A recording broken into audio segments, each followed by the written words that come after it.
কালকে অনেকে এই ভর্তার রিলসটা দেখে আমার কাছে ফুল রেসিপিটা চেয়েছিলেন, তো সেজন্যই আজকে চিন্তা করলাম আপনাদের জন্য একটা ভিডিও মেক করে ফেলি। হ্যালো, আসসালামু আলাইকুম এভরিওয়ান। আশা করি সবাই অনেক অনেক ভালো আছেন।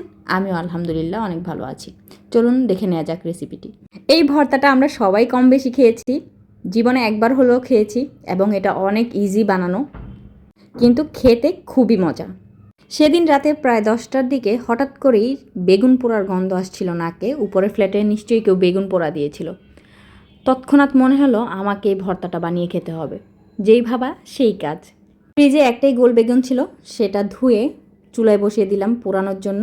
আর এদিকে শুকনো মরিচ ভালো করে তেলে ভেজে নিলাম। পেঁয়াজগুলোকে একদম মিহি কুচি কুচি করে কেটে নিয়েছি, তাহলে খেতে ভালো লাগে। আর সাথে নিয়েছিলাম ধনেপাতা। এই বেগুনের ভর্তা দিয়ে যে আমি একটা লং ভিডিও বানাবো, এই চিন্তাটা আমার মাথায় ছিল না। আমি জাস্ট ছোট ছোট করে কয়েকটা ক্লিপ নিয়েছিলাম রিলসের জন্য। তো আপনাদের সবার রেসিপি চাওয়া দেখে মনে হলো যে একটু লং ভিডিও বানিয়ে ফেলি।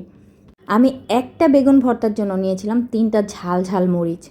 এটা দেখতেই পাচ্ছেন কি পরিমাণ ঝাল হয়েছে, মানে কালারটাই তো বোঝা যাচ্ছে। অনেক ঝাল ছিল ভর্তাটা। এই বেগুন ভর্তাটা অনেকে বানানোর পর তেলে ভেজে নেয়।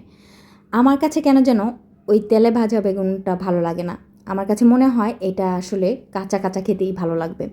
আর আমার শাশুড়ি বলেন বেগুন ভর্তার মেইন মজাই হচ্ছে বিচিগুলো একটু কাঁচা কাঁচা থাকবে, এটা দাঁতের চিপায় পড়লে খেতে ভালো লাগে। বেগুনটা পোড়ানো শেষ হয়ে গেলে আমি ঠান্ডা পানিতে বেশ কিছুক্ষণ ভিজিয়ে রেখে তারপর ভালোভাবে পরিষ্কার করে নিয়েছি। এই ক্লিপগুলো আমার নেওয়া হয়নি। বেগুনটা পোড়ানোর পরে আমি এটাকে ঠান্ডা পানিতে বেশ কিছুক্ষণ ভিজিয়ে রেখেছিলাম, যাতে করে খোসাটা তাড়াতাড়ি ছাড়ানো যায়। এরপর এটাকে আমি ছোট ছোট করে কেচি দিয়ে কেটে নিয়েছি। এতে করে লম্বা লম্বা আঁশগুলো থাকে না, আর খেতেও ভালো লাগে। তারপর আর কি, পেঁয়াজ, কাঁচামরিচ, লবণ, সরিষার তেল, ধনেপাতা দিয়ে সুন্দর করে ঝাঁকানাকা করে মেখে নিয়েছি। ভালোভাবে মাখতে হবে, কিন্তু যত মাখবেন তত মজা হবে।